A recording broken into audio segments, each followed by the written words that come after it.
Swayam Prabha. Digital India. Educated India.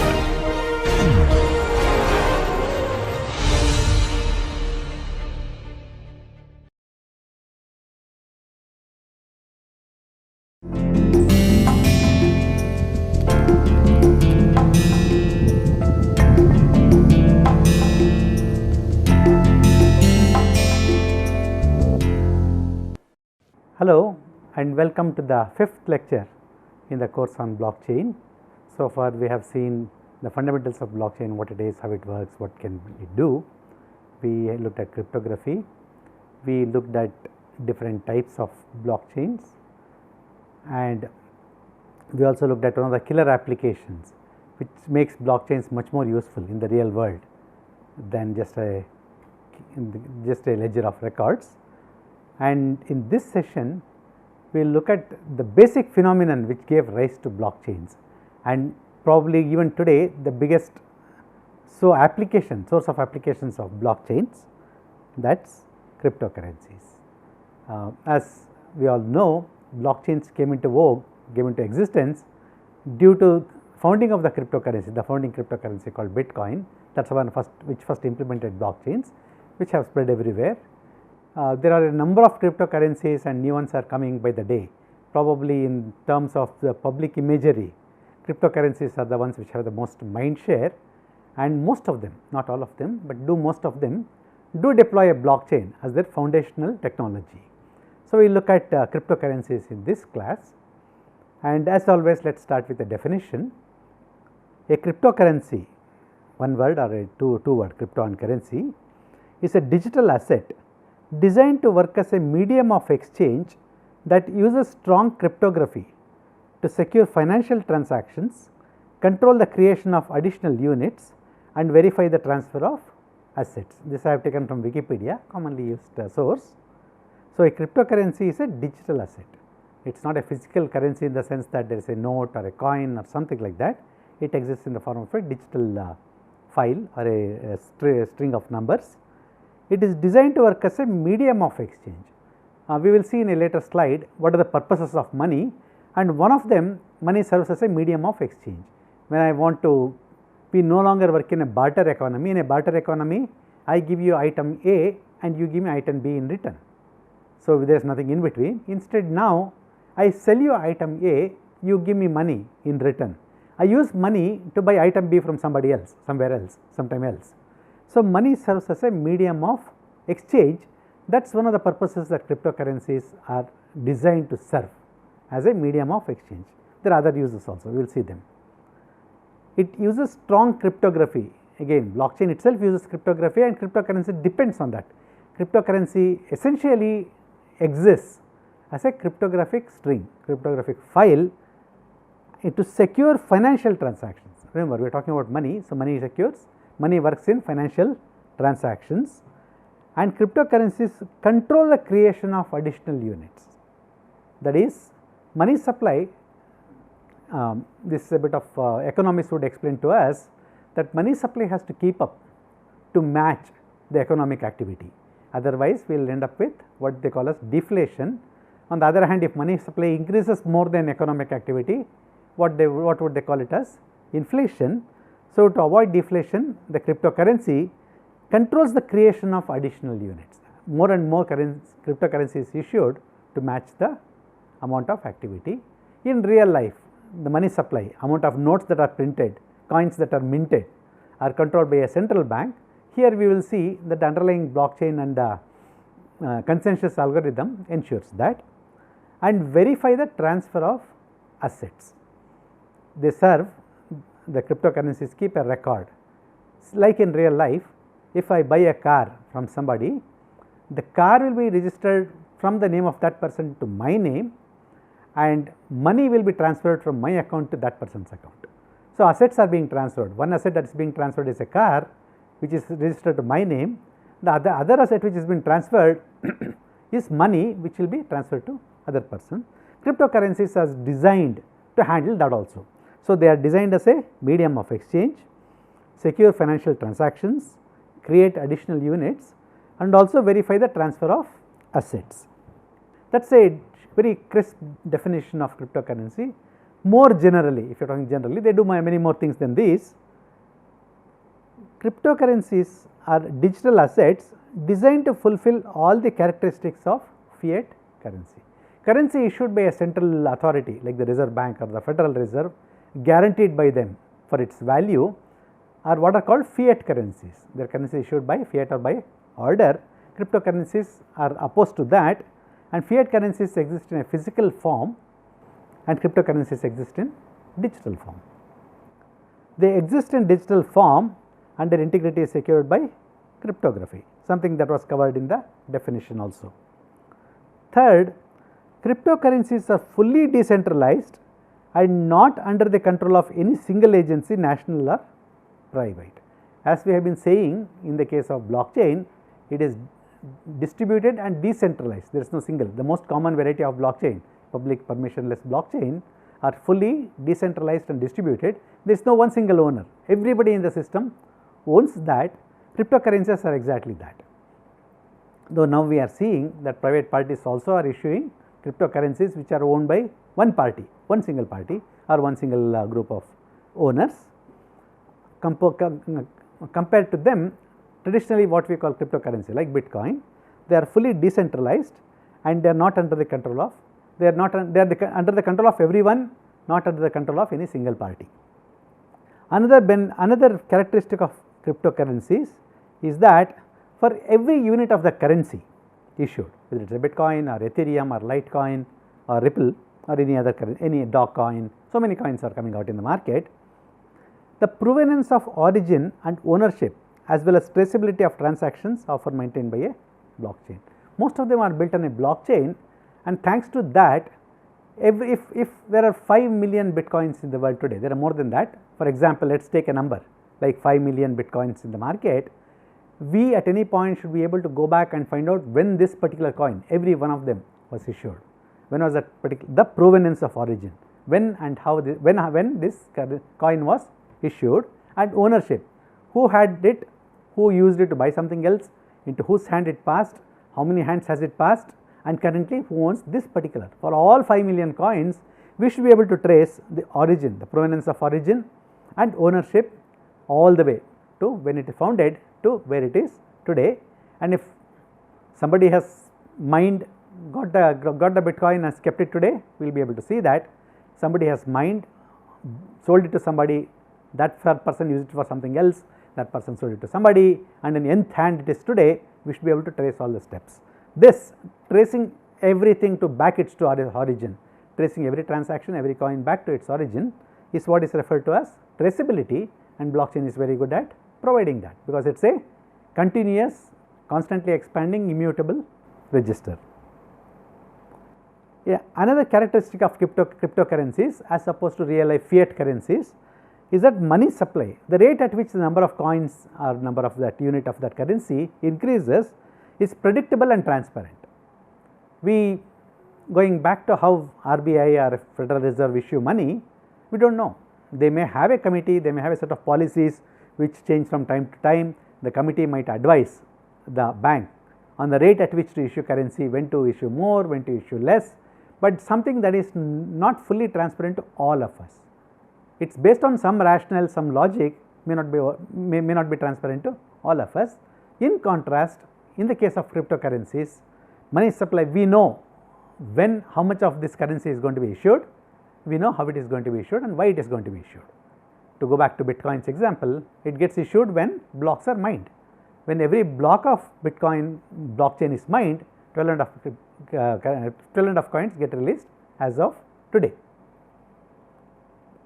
And due to the nature of how some of these early cryptocurrencies have been issued, they tend to be deflationary. By what do I mean by that? In the case of Bitcoin, in the case of other coins too, the number of coins issued at some point stops. If the Bitcoin algorithm reaches its end, approximately about 21 million Bitcoins will be issued in all, no more. After that, all the activities that are going on, if more and more people use Bitcoin for various transactions, the number of Bitcoins is not increasing at the rate at which the economic activity is increasing. So, the value of items in terms of Bitcoin keeps reducing. If Bitcoin plateaus at 21 million and if it gets very popular and people use it for various activities to buy, sell, buy other things, invest various things, an item which costs 1 Bitcoin today after a period of 10 years may end up costing half a Bitcoin, because number of supply of Bitcoins is not increasing, the activities which is used to is increasing. In contrast, most fiat currencies tend to be, it is a very generic statement, tend to be slightly inflationary. We always keep complaining about inflation, right? The cost of items keep increasing every year. In this world, because of their design, the way they were designed, quite a few of the cryptocurrencies tend to be deflationary. The cost of items in the terms of that currency goes down over a period of time, or the currency gains more value when compared to other fiat currencies in the world. It need not be so, but most of the early cryptocurrencies were designed that way, and that is the effect of that. And one of the characteristics of blockchain in general, I mentioned in the very first lecture, is that blockchain and the transactions on blockchain tend to be pseudonymous. They are not fully anonymous, they are pseudonymous. That is, whatever name somebody does a transaction with need not be their actual identity. I might claim to be Mahatma Gandhi in the Bitcoin world. No, you cannot trace it back to Mahatma Gandhi. If somebody else claims to be Sudhendra Hanumantrao, you cannot trace it back to me. The connection is not fully firm. So, it is, but all the transactions done by Sudhendra Hanumantrao over a period of time can be traced back to this one particular account, this one particular person. We assume that it is a person, traced back to this one particular account. So, you can always say how many transactions and what transactions were done by Sudhendra Hanumantrao. It is not necessarily this particular Sudhendra Hanumantrao. So, they are not fully anonymous, nor are they fully transparent. So, they are referred to as pseudonymous. That same characteristic extends to cryptocurrencies also.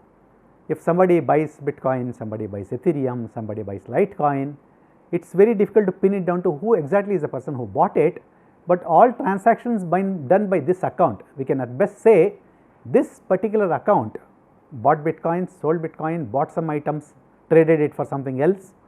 So, we will be able to trace it back to one particular account, but we will not be able to pin it down to any particular individual. And cryptocurrencies, digital currencies in general, have a problem what is called double spending. Digital currencies in general, digital assets in general exist in the form of a set of string of numbers, a file which has a set of numbers. Now, if this is a digital currency and if I buy something, you accept it, you accept my digital currency to sell me a pizza, for example. If I will send you a copy of the file, that is why I am going to, in the case of physical world, if I buy pizza, I give a set of currency notes. Once I give them, it is no longer with there, the currency notes are no longer with me. Once I do it by an online transaction, that amount of money will be taken away, that number will be reduced in my banking account, and that is how it gets added to your account. If I give you in terms of coins, same story. Here, if I hand over that file of numbers which denotes that particular digital asset, I still can have a copy. As we know, information can be copied with no loss. We can make any number of movies, any number of files, any number of songs without any loss to the original file.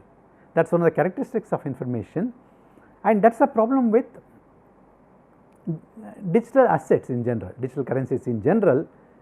If I send you that file, I can still have it, and unless it is tracked, I can use it elsewhere. If somebody does not know that I have already given you a copy of my digital coin, they may be fooled into accepting the coin that I still have, the copy of the file I still have.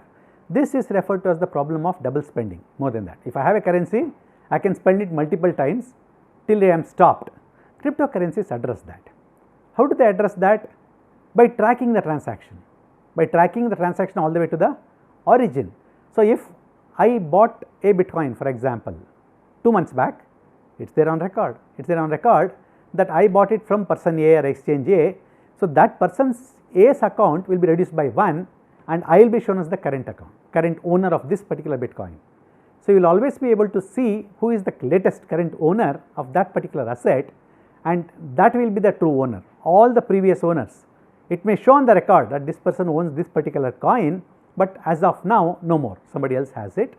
And by proving traceability all the way to the origin, and tracking each and every transaction, cryptocurrencies address this problem of double spending. So, if I buy some item from you based on I give you one Ethereum for that, or a Bitcoin for that, or a Litecoin for that, the moment I do that, the owner on the coin will be changed to your name. My name will be removed. So, I cannot no longer present that particular coin to somebody else. That person can always go back and verify that I was not the current owner, I was the last owner or the previous owner. So, that is how cryptocurrencies address this problem of, for a long time, addressing this issue of double spending was a big problem in digital currencies, in digital cash. Cryptocurrencies effectively address that issue. There is no issue of double spending.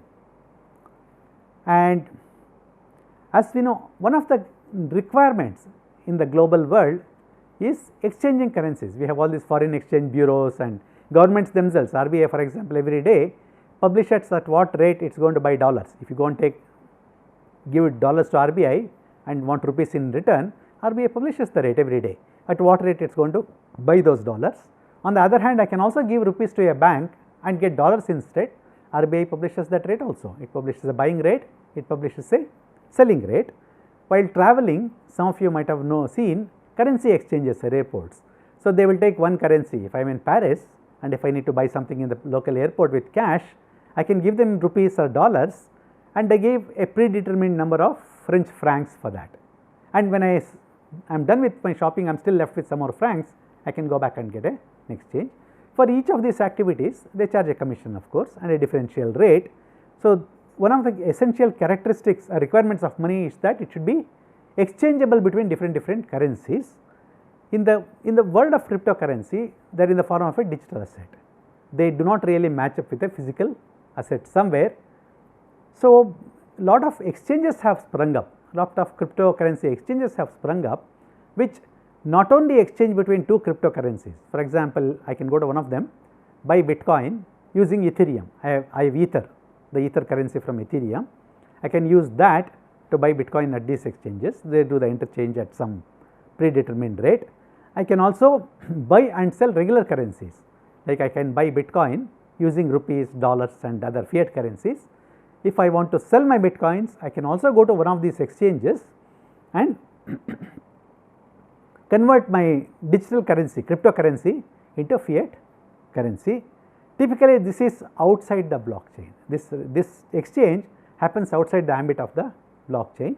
The exchange takes care of changing the name on the cryptocurrency from the past owner to the current owner. And next, as we know, with Bitcoin, we cannot go back and change a entry. So, transactions in the Bitcoin in the cryptocurrency world are irreversible. Once I send you that Bitcoin, I cannot go back and change it. It permanently goes into you.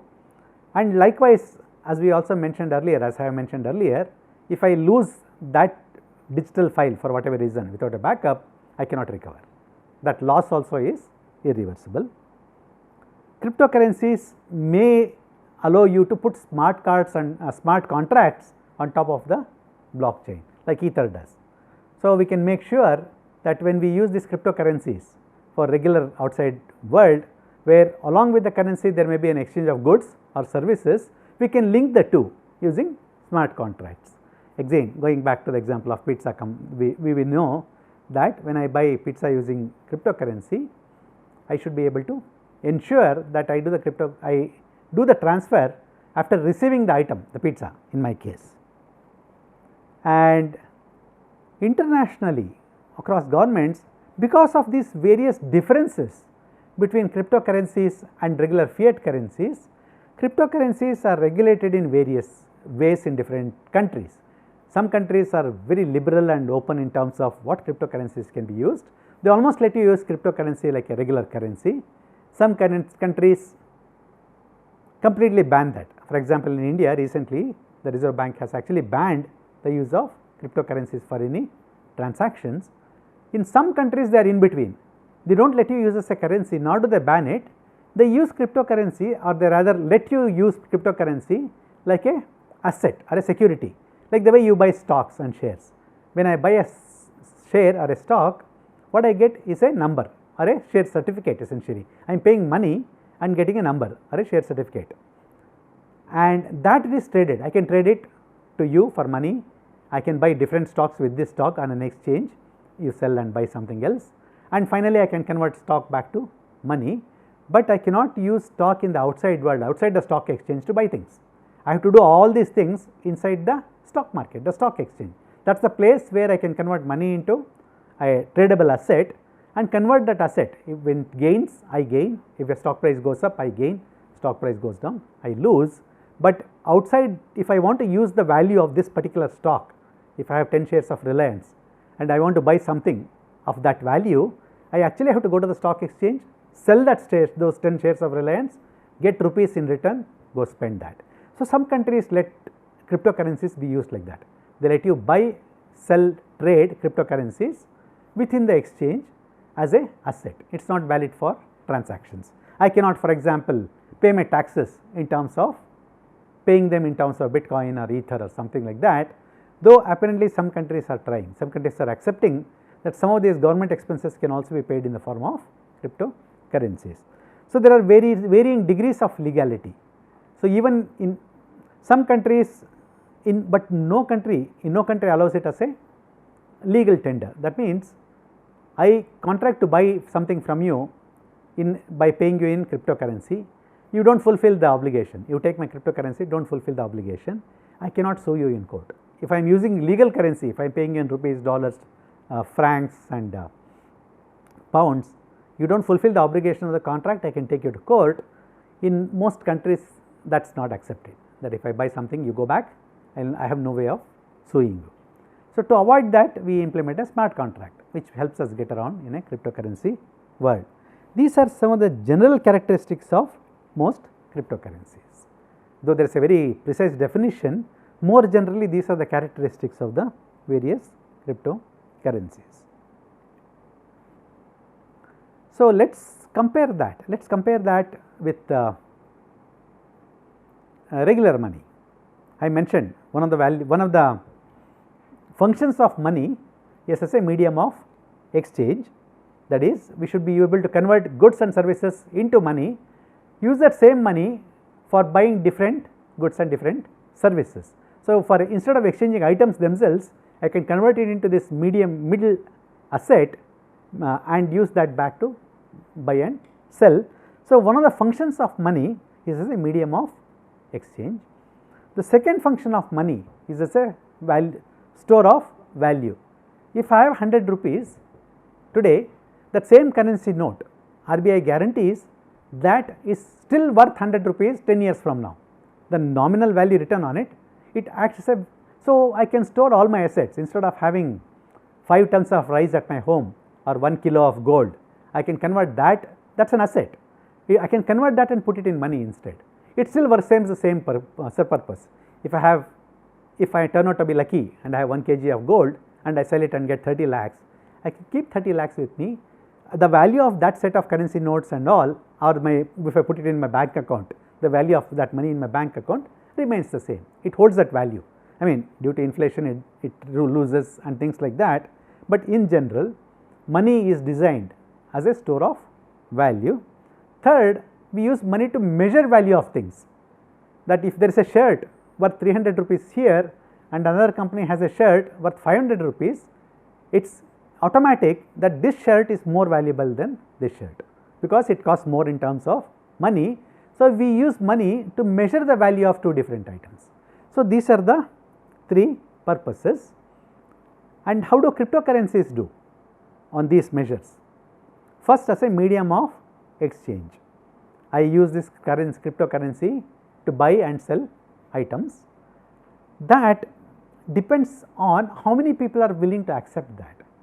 So, in terms of acceptability today, about approximately 2 million sellers accept Bitcoin, some rough number, whereas number of merchants who accept Litecoin is far lesser. So, along those terms, Bitcoin serves as a better medium of exchange than Litecoin, for example, but it is not universal. Unlike fiat currency, which can be used anywhere, we can convert it into any currency anywhere and use it there. Cryptocurrencies are not universally used as a medium of exchange. They are by it, and the number is increasing, but not universally. The second function, store of value. Here many of the cryptocurrencies have a better record, in the sense that if I buy a Bitcoin of value today, which is worth say $8,000, 6 months later it is still worth something. The value is still there, but that value is fluctuating wildly. In case of fiat currencies, real currencies, the various banks, the Reserve Bank, Federal Bank and all, try to hold the value of the currency fairly steady. They do not let them appreciate or depreciate drastically. They guarantee those values to hold them as stable as possible. In case of cryptocurrencies, unfortunately it is not there. In that sense, they are more like a stock or a share. The value can depend widely depending on what the market is willing to pay, but nevertheless they do function as a store of value. They may function as a appreciating store of value, or they may also function as a depreciating store of value. As a measure of value is linked to the second point. Can we use Bitcoin to measure the value of two different shirts? Two conditions are necessary. That is, the two merchants who are selling this shirt should be willing to accept that they are willing to accept Bitcoin for that. If both of them accept Bitcoin in exchange for me buying that shirt, then I can say that yes, this shirt costing 550 rupees, which is something in Bitcoin, is more valuable than this shirt costing 300 rupees, which is linked to number 1. That is, more people accept it as a medium of exchange, more will be its usage as a measure of value. And one other characteristic which is not mentioned is money should be divisible. That is, to some extent a unit of money we should be able to, we can always multiply it more, that particular unit of money should also be dividable into smaller units. If you want to buy smaller units, we should be able to do that. Fiat currency, for example, a rupee is divisible to 100 paise, a dollar is divisible into 100 cents. On that scale, cryptocurrencies are far granular, more superior. For example, a Bitcoin is divisible into 100 millionth of it. That is, the basic unit of transaction that a Bitcoin blockchain recognizes is 100 millionth of a Bitcoin, 1 followed by 9 zeros and 1. We can't even fathom what a small number is, as compared to what is the lowest unit of a rupee that any institution recognizes? 1 paise. 1/100th of a rupee is the value recognized, lowest value. Bitcoins are any cryptocurrency are far more divisible. It is one of the characteristics, not one of the major functions, but typically one of the desired characteristics of money. And money is used for transactions, and there are also certain requirements in terms of what conditions that money has to fulfill in terms of transactions. Those set of characteristics are normally defined as ACID. These are used for transactional integrity. If any of you have studied databases, you would have also studied the same term there for transactional integrity. So, what are those?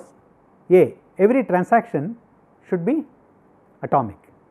That is, if we exchange, if I sell one Bitcoin to you for in terms of another coin, only that particular Bitcoin changes. It is atomic, does not change. It is divisible, but that unit stays 1.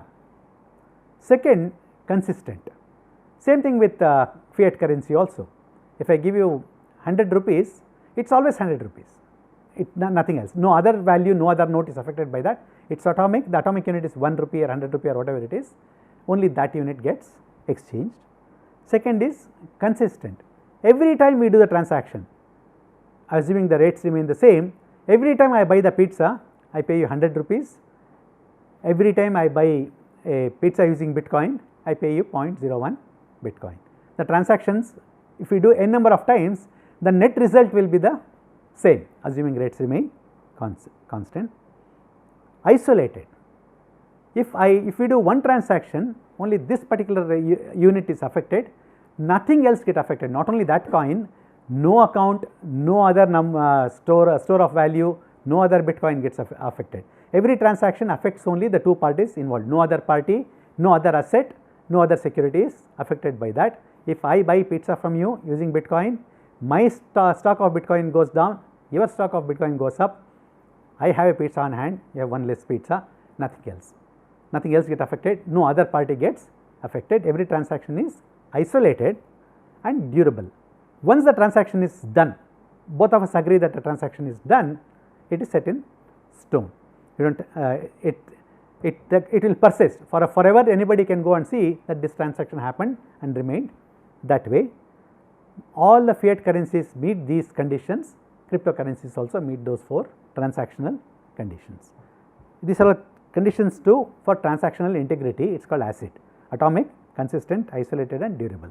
So, cryptocurrencies support all 4 characteristics like fiat currencies.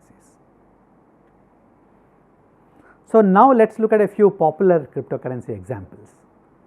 The first thing which comes to mind obviously is Bitcoin. I am sure everybody has heard of it.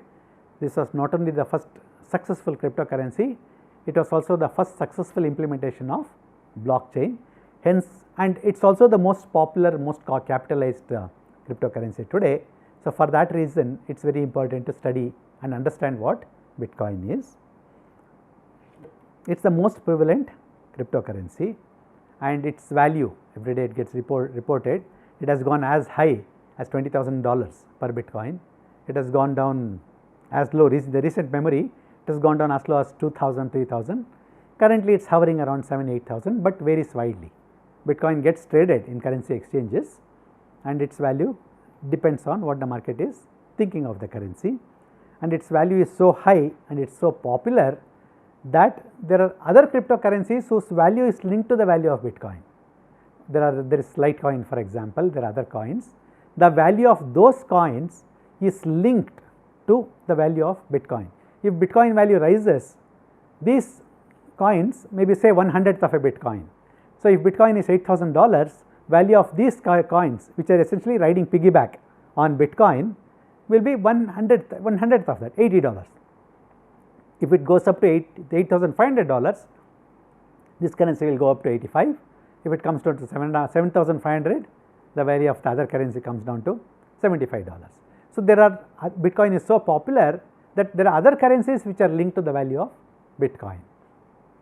They have been spawned, those currencies have been created for various reasons, one of them being that Bitcoin is so expensive.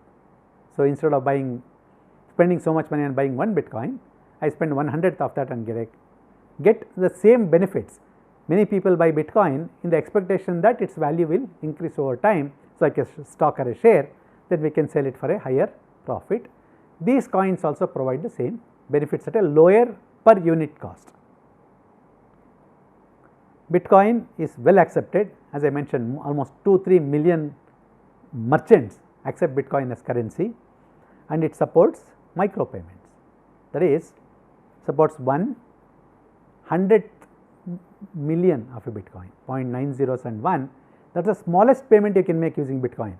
Again, in comparison, the smallest payment we can do with the any currency, Indian currency, is 1 paise, 1/100th of a rupee. This is 100 millionth of a Bitcoin, and this can have a very significant effect on commerce and business. Consider, for example, I would like to read many of the popular journals, say Wall Street Journal, New York Times. There are certain Indian sites also like Money Control. They charge for articles, and per year they do not sell me article by article.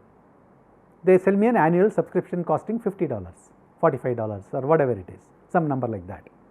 But I am not interested in reading every article. I go to New York Times to read their reporting on world news. I go to Wall Street Journal to read news on financial information. Wall Street Journal does have information, they even review wines, they cover various sports events. I do not go to Wall Street Journal to get that news. I just want to focus into certain financial news, especially those pertaining to India. But today I do not have a choice. I have to pay a flat amount like $50, which is a significant amount for me, and go for whole hog. Now, if the same thing were to be traded in Bitcoin and say they want to charge me 5 cents per article, 5 cents in the dollar world is very low, very few transactions are worth doing that, but in terms of Bitcoin, I don't know, it may come to 0.00001 Bitcoin, for example, let us say, I am just taking a number. It is possible, it is worthwhile. Bitcoin cost of transaction is so cheap that I can pay 0.0001 Bitcoin and read 500 articles in a year, which will be 500 times that, which comes to a significant number in dollars. Such a transaction is not worth in the dollar world, because if I read only one article per year, I owe Wall Street Journal 5 cents, it is not worth the transaction. Cost of effecting the transaction, cost of taking 5 cents from my account, depositing it into Wall Street Journal's account, maybe more than that in the process. So, that is why they tend to send me a whole package, but Bitcoin and any other cryptocurrency support such micro payments. So, it can completely change the way we buy and sell things. So, now I do not have to subscribe for the entire thing. I can read one article here, one article from Financial Times. I go to iTunes, buy for just 5 songs, or iTunes is selling songs today, so it has brought micro payments there, but I can buy less popular songs for less money. So, Bitcoin is very good for micro payments. You write a blog, you can sell your blog now. Today nobody is willing to pay you 50 rupees per blog, but you accept 0.001 Bitcoins. Many people will read your blog, like it, and pay you a micro payment. Next, we know that Bitcoin is based on a public permissionless blockchain, the very first variety of that, and the blockchain is maintained by people who contribute their effort to adding more blocks, who are called, the process is called mining, they are called miners, and they receive an incentive based on proof of work. That is, you have to do a fixed amount of computing effort, which takes computing power and all. You do it correctly, you do your calculations and do it first. You do it first, you present it to the Bitcoin community. If the community arrives at a consensus that it is a valid block, you are shown that you have shown the proof of work, you get the opportunity to add that block to the Bitcoin blockchain and you get rewarded. So, incentive scheme is proof of work. So, it is built by miners who solve a mathematical and computationally intensive algorithm. The net effect of it is they capture certain number of transactions, roughly it is about 15,000 transactions currently, between 15 and 20, and you calculate the hash of that, calculate the hash of the whole transactions, calculate the hash of the block, calculate the hash of the previous one, calculate the nonce, and if you are successful, if consensus selects you as the miner who can add the next block, you add the next block. That is how the Bitcoin blockchain keeps growing. Currently, it is estimated to be about 100 gigabytes in size. The Bitcoin blockchain has become so enormous because of all the transactions going in, amount of activity it is used for. Its size currently as of today is expected to be about 100 gigabit. Everybody in the Bitcoin blockchain will have a copy of the Bitcoin database. All of us, we can always go download the Bitcoin software, download the database, and we can start mining. We can use it for transactions, we can verify other transactions, we can start mining, and whenever any block gets added to any single any particular instance of the Bitcoin blockchain, it gets propagated to everyone, it gets synchronized with everybody, and every transaction is verified by consensus. That is, all the stakeholders who are alive at that point, active at that point, agree that this is a valid transaction or disagree. If more than half of them agree, the transaction and the block becomes valid and gets added. And next question, this is what leads to inflation. It is limited to total issuance of 21 million Bitcoins. Let us go back and revisit how Bitcoins are created. Bitcoins, how do I acquire Bitcoins, for example? One way is I can pay dollars and buy Bitcoins in the exchange. Second way is I sell you some item, I sell you a pizza, you pay me in Bitcoins. These are Bitcoins which already exist. To give me the Bitcoin, or when I have to buy the Bitcoin, some other party should be having the Bitcoin already. How do new Bitcoins get created? They get created in the process of mining. That is, whenever somebody successfully adds a block to the Bitcoin, successfully mines a block, they are paid a reward in form of Bitcoin itself. So, whenever a block gets added, mining happens successfully, 12.5 Bitcoins get added to the system, the ecosystem. If I do mine successfully, 12.5 Bitcoins are registered in my name. The interesting thing about it is, on a predictable basis, over a period of every 2 to 3 years based on number of bitcoins already in the market, the reward is getting halved. That is, as of today it is 12.5 bitcoins per block. About 2 to 3 years back it was 25 bitcoins a block, and another 2 to 3 years back, depending on number of bitcoins in the system, the number of reward comes back to 6.25. Slowly it reduces over a period of time and it hits a plateau, it hits a block at 21 million bitcoins. That is, if the bitcoin is completely, if all the bitcoins are completely issued, then there will be total of 21 million bitcoins in the Bitcoin world. And as I mentioned earlier, economists probably will give a better explanation than I can. If more items are being bought and sold with only 21 million bitcoins in the total universe, the value of bitcoin in terms of items goes up, or the value of items in terms of bitcoin slowly starts going down. So, if it at $8,000 today, to buy a car I may need about, for a car for $20,000 I may need 2.5 bitcoins today. After deflation over a period of time, if due to shortage of bitcoins in the market, if the price of bitcoin goes down to $20,000, I can buy a car with 1 bitcoin. And this deflationary characteristic is built into bitcoin. Over a period of time it might become a bottleneck in using bitcoin in the commercial world. There are various other coins which are trying to address this issue of how do we make it non-deflationary. And thanks to the amount of transactions and the hit on performance, Bitcoin's performance has always been an issue. Any transaction done now gets reflected only 10 minutes later. So, in that 10 minutes, if somebody wants to commit a fraud, they can, theoretically, because if I buy something using my current Bitcoin, it goes, I go to somebody else and give the same Bitcoin number. When that fellow goes and verifies, this transaction will takes 10 minutes to go in. So, in that period, if anybody goes and checks, that Bitcoin still shows my name. So, potentially later on it will get reverted, the transaction will get rejected because the timestamp on this transaction is after the timestamp of the first transaction, but in between little bit of misuse can be done, one of the issues. So, for that purpose Bitcoin has been forked. There are two separate types of Bitcoins today, Bitcoin Classic and Bitcoin Cash, and they are both following. There is a lot of discussion and arguments happening in the Bitcoin world as to how to address some of these problems, where to go next and things like that. That is of only an academic interest to those of us who are not owners of Bitcoin. And Bitcoin, and lastly, Bitcoin is heavily suspected of being used for illegal activities like money laundering, buying drugs, buying arms and all. Thanks to its pseudonymous nature and thanks to its popularity, it is being accepted across the world, and nobody, it's pseudonymous, no single authority controls any of the transactions, it is being widely suspected. So, that is one more reason many countries are wary of accepting or making any cryptocurrency legal, Bitcoin included. The next major and the next more popular cryptocurrency, that is about Bitcoin. The next more popular cryptocurrency is called Ethereum.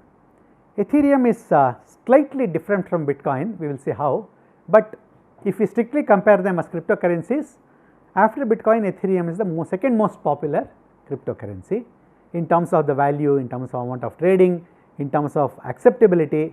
It is pretty much second after Bitcoin, but there is a big margin between them.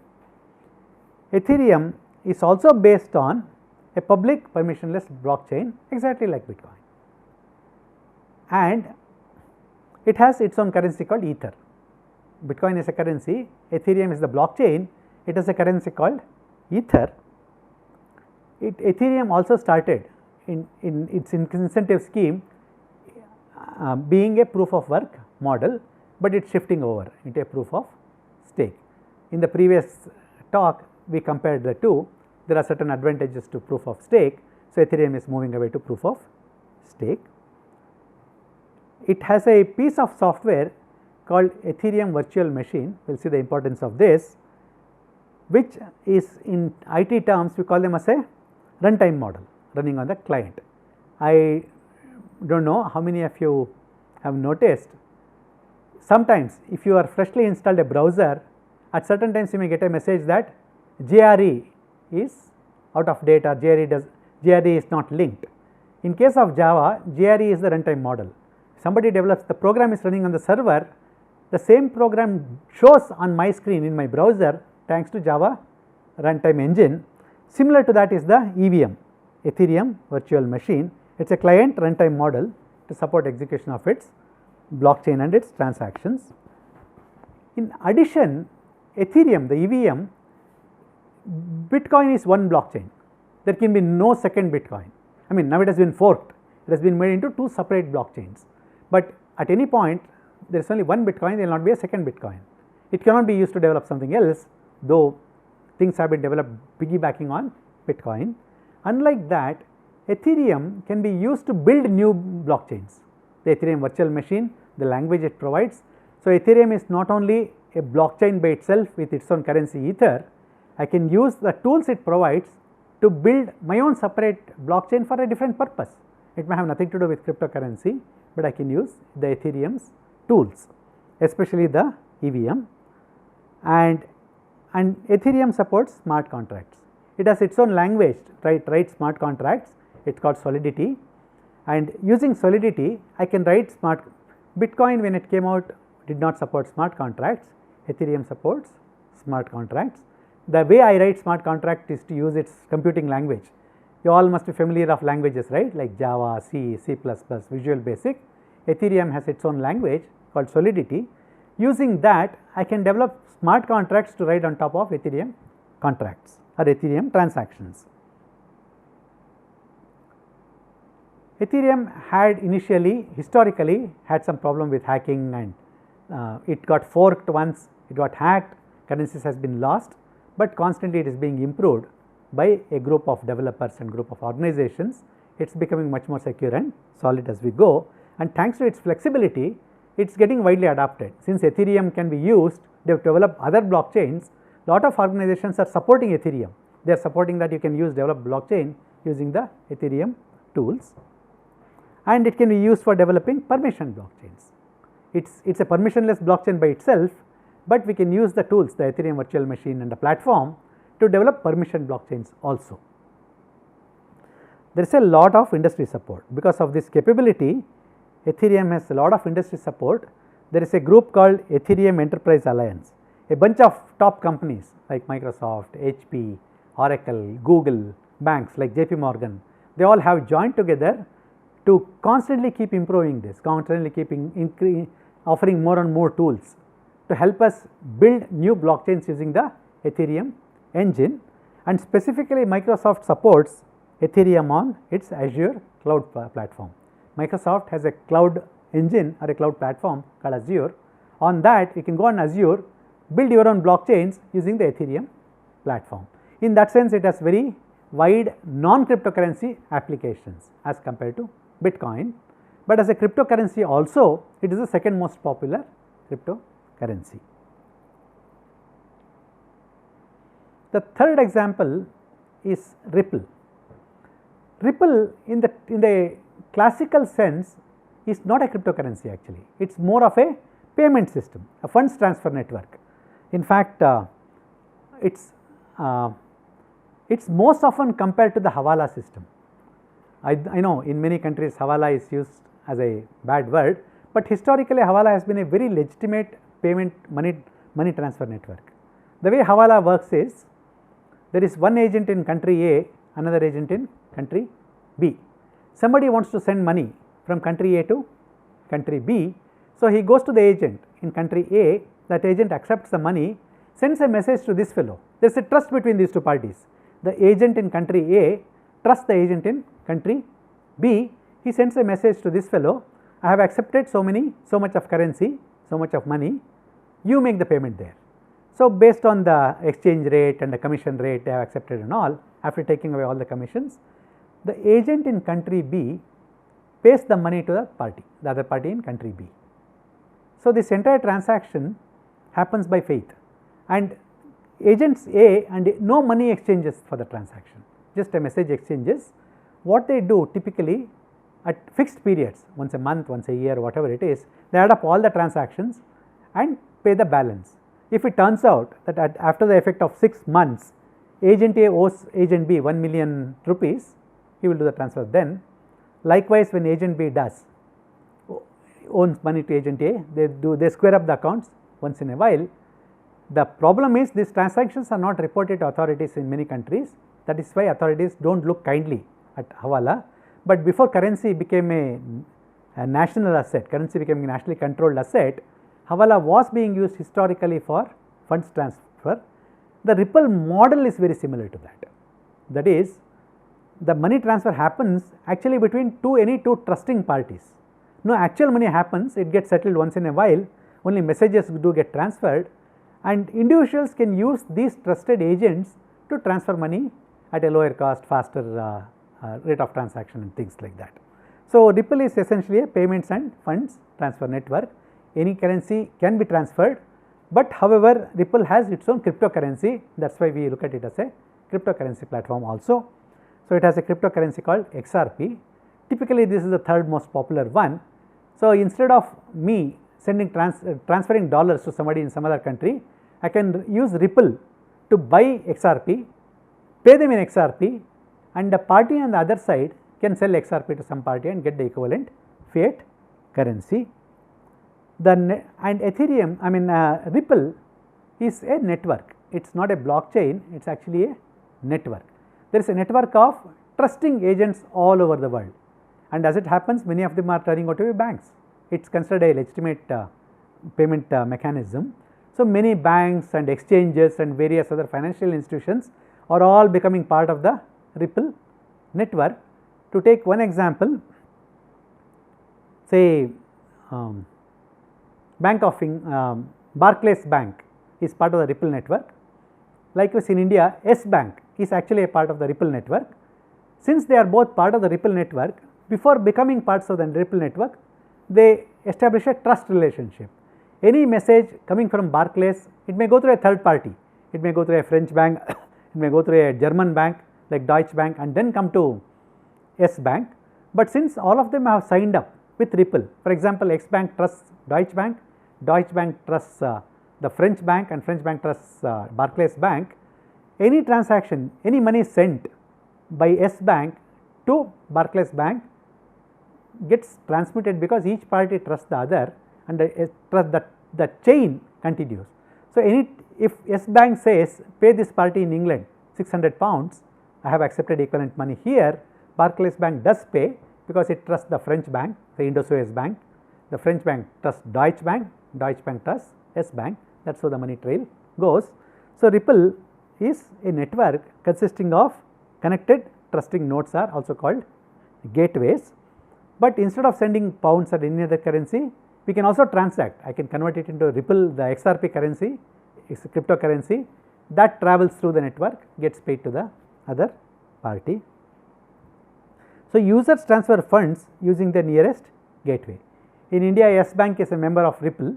So, I can go to S Bank, pay them the money, that gets transferred to any other party wherever I want. The gateways handle the funds transfer and currency conversion. Any rates, difference in rates and all are handled by the gateways.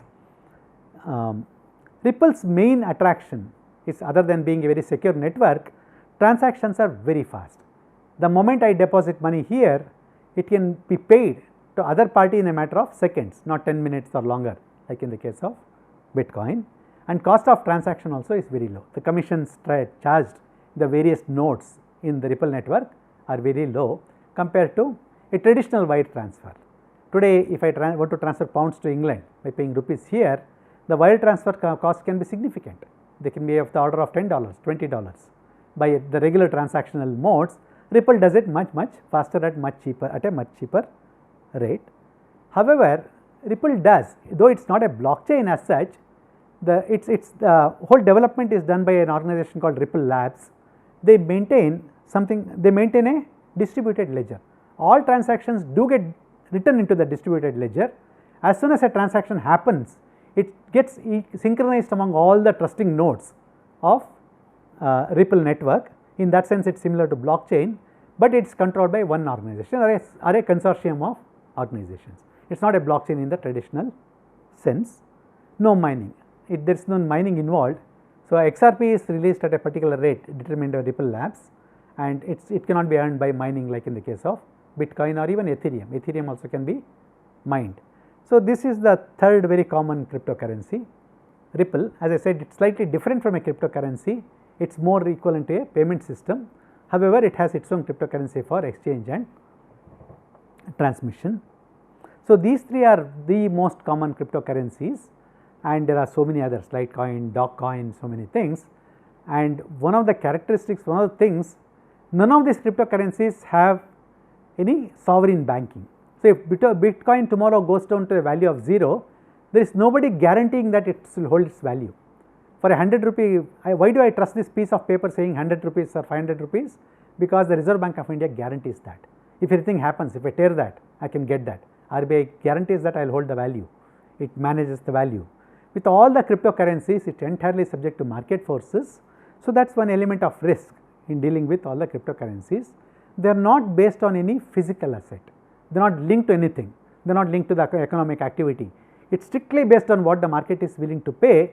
So, many people, including famous people like Warren Buffett, Jamie Dimon, the head of JP Morgan Chase Bank, all of them have essentially criticized cryptocurrencies. They have used strong words like fraud and things like that because of this feature, that they are not intrinsically linked to any asset, any other asset. So, there is no guarantee that they will not go down in value to 0. So, that is one thing that we need to keep in mind. The value of these currencies totally depends on their acceptability. Their value as a store of value or depends on what people are willing to pay for this currency.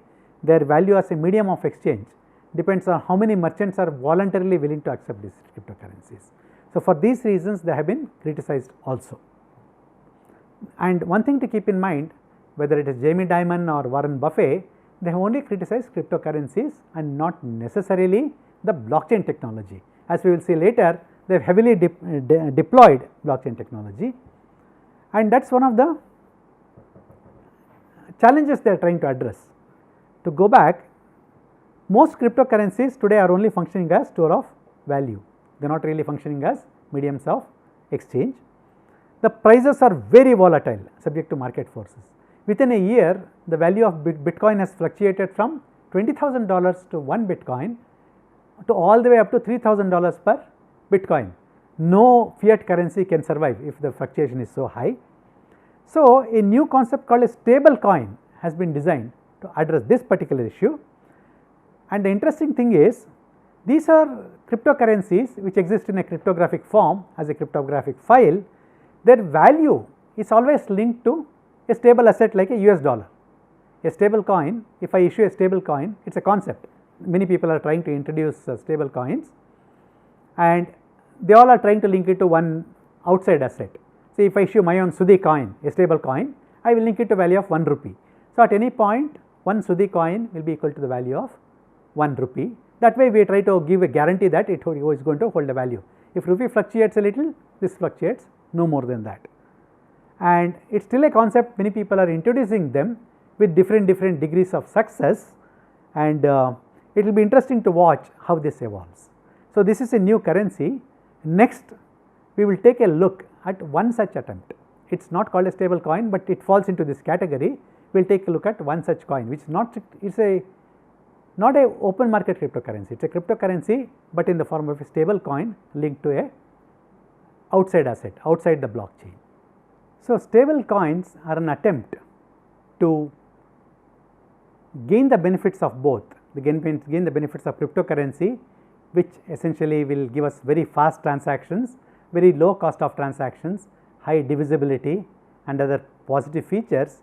At the same time, get around one of the drawbacks, that it is not linked to any other asset, so their values can fluctuate wildly. Instead, make sure that the value of the cryptocurrency is stable and very predictable, because it is linked to the value of some other asset. So, that is the reason, one of the reasons they are named as stable coins. So, in the recent past, as one such currency, they have not called it as a stable coin, but essentially falls into this category, is a cryptocurrency issued by the international bank JP Morgan Chase. JP Morgan Chase is America's biggest bank, and they by various numbers in the press, it handles about $6 trillion of transactions per year. So, enormous amount of transactions. So, for its main customers, it has introduced its own digital coin called the JP Morgan digital coin. The unique characteristic of this is that, of course, it is issued by JP Morgan Chase, a very reputed bank which with enormous assets and goodwill, and its value is considered is always equal to $1. At any point, if I acquire JP Morgan coins in some form, at any point I can take it back to JP Morgan and collect an equivalent amount of dollars. So, that way I have a security that the value of this particular coin will not fluctuate wildly, one day at one high value, next day at a very low value, like it is happening with various other cryptocurrencies. It is always predictable, and I have the assurance that its value is pegged to $1. It works within the JP Morgan system. That is, if I open an account with JP Morgan Chase, I can buy JP Morgan coin at the rate of 1 JP Morgan coin for $1, and I can use it for all transactions. If suppose I am paying a credit card bill, JP Morgan credit card bill, I can pay it within the JP Morgan. I may not be able to pay it with another bank. I want to do money transfer. I want to transfer to another party in UK. I want to transfer $1,000 to some company in US. I can use this coin if they also have an account with JP Morgan. Likewise, any other party anywhere in the world, if they have an account and they have bought JP Morgan coins, they can transfer money to me in the form of JP Morgan coins. They have not specified what is the smallest number they may plan to sell it for, but they have said it is for the large customers. Let us assume that we also qualify for that, and only within the, whenever we want to deal with the outside world, somebody has sent me $1,000, I want to go and buy something outside, I want to buy gold for that value, I need to convert JP Morgan coin back into dollar and then buy whatever item I want to buy here. So, clients in this system deposit regular currency, dollars, rupees, whatever they want to accept, and buy the JP Morgan coin. This can be used for all settlements within the JP Morgan system. In fact, it's probably going to be more useful for those multinationals which have branches in various countries. Let us assume that we have a branch in India, UK and US, US being the parent country. To pay their salaries, the US company can transfer money to both the UK branch and Indian branch using JP Morgan coins. The branches individually convert them into local currencies. The US branch does not have to do two conversions itself. It can just send a JP Morgan coins to all its branches across the world. The branches can do the job of converting back into the local currency. And the main advantage that JP Morgan Chase is saying is speed of settlements. A typical wire transfer takes a day or two at a minimum. Some of the international currency transfers, especially if the currency is not heavily traded, can take up to 2 weeks. The advantage of JP Morgan coin is the transaction can be done in a few seconds. If somebody deposits 5 JP Morgan coins in my account to my account from the US, it reflects in my account here within a few seconds. So, that is the advantage for the big customers. It can mean lot of financial advantages. That is the advantage that JP Morgan Chase is advertising, and possibly the cost of transmission also is likely to be lower. As I mentioned, a wire transfer typically takes an order of $10 to $40. This probably should be much cheaper. It is not known how much they are charging, but that is one of the potential advantages. Thus, we see both the advantages of cryptocurrency and regular currency are, it is an attempt to bring those two advantages into one. Regular currencies have hold their value in a much more stable manner. So does this. Its value is linked to the dollar. If dollar is stable, JP Morgan coin is stable. What cryptocurrencies bring are, other than transparency, speed of transactions, cost of transaction being down. Those two things are being brought into this attempt. It will be interesting to see how successful this attempt will be, and JP Morgan coin is built on top of a blockchain, the other thing worth mentioning. And the way this system works, the coins are issued when somebody buys. We know in the case of Bitcoin and Ether, if somebody mines coins, new coins get created and they stay there, they become like currency. Unlike them, the JP Morgan digital coin, They are issued when somebody buys, somebody gives $10 and say give me JP Morgan coin, 10 digital dollars are created. Then when those $10 get settled and get converted back by any other party back into dollars or any other currency, those coins will be destroyed. One more way in which this currency is different from those currencies. Essentially it is an exchange token, it is more than a currency, it is more of an exchange token, but in some circles it is being referred to as a digital currency. So, this is an interesting experiment towards a stable coin. There are many other attempts also, and indeed many commentators have commented that this is not truly a cryptocurrency, and they are right in a sense, this is more a exchange token. But interesting thing is, one of the world's largest banks has found it fit to exploit this technology to get its advantages. So, that tells us where the trend is heading. There, of course, with advantages there is always drawbacks, and there are quite a few when it comes to the cryptocurrency world. One is that unlike regular currencies, fiat currencies, where there is a standard mechanism for deciding their exchange rate, open currencies like US dollar and Hong Kong dollar, Singapore dollar, or a US pound, British pound, the open market, there are various private exchanges which tell you what is their value on a day to day basis. Controlled or semi controlled currencies, their national bank says what is the exchange rate every day, and most organizations, most countries tend to keep it fairly predictable. So, at any point we can interchange. We know that if I have pounds today, I can always convert it into the Fijian dollar, I can always convert it into the Saudi dirham, I can always convert it into the Indian rupee. Like I think Saudi is rial, if it is not a dirham, it is rial. So, you can convert it into a Saudi rial. So, we have standard known mechanisms of exchangeability between these currencies. Unfortunately, such a thing is not there in the realm of cryptocurrencies. There are so many cryptocurrencies in the world, there is no standard method to convert all them, each exchange follows its own method, they cannot be easily interchanged, various problems, that is one of the big problems. Second, one of the functions, most important function of money we have seen, this is a medium of exchange. I do not have to accept, if I am selling you pizza, I do not have to accept wheat back from you, I accept money and buy something else. Money functions as the medium of exchange. Cryptocurrencies do not have a widespread acceptance as a medium of exchange. The most popular cryptocurrency Bitcoin is only accepted only by a limited number of merchants across the world. 2 million may seem a big number, but number of accepting points in the world, it is a very small fraction. So, there is no widespread adoption of cryptocurrencies for transaction. They are still being used as a store of value, as a tradable security. And third, cryptocurrencies are not accepted as legal tender. It is not universally accepted, no country is allowing them as, like in the form of rupee. Instead of you giving rupees, I cannot give Bitcoin or Litecoin everywhere. And many regulatory authorities are very worried about cryptocurrencies, they are very wary. One of the reasons they have not approved is that pseudonymity, that is transactions are not fully open, we cannot trace every transaction to an individual, we can trace it to an account or an entity.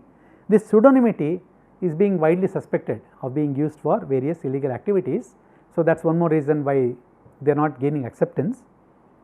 And one big problem with cryptocurrencies, coins if they get destroyed, that is if I have Bitcoin or Ether or a Litecoin, if I lose my key, that digitally encrypted file, do not have a backup, there is no way I can recover that. Coins can be lost permanently.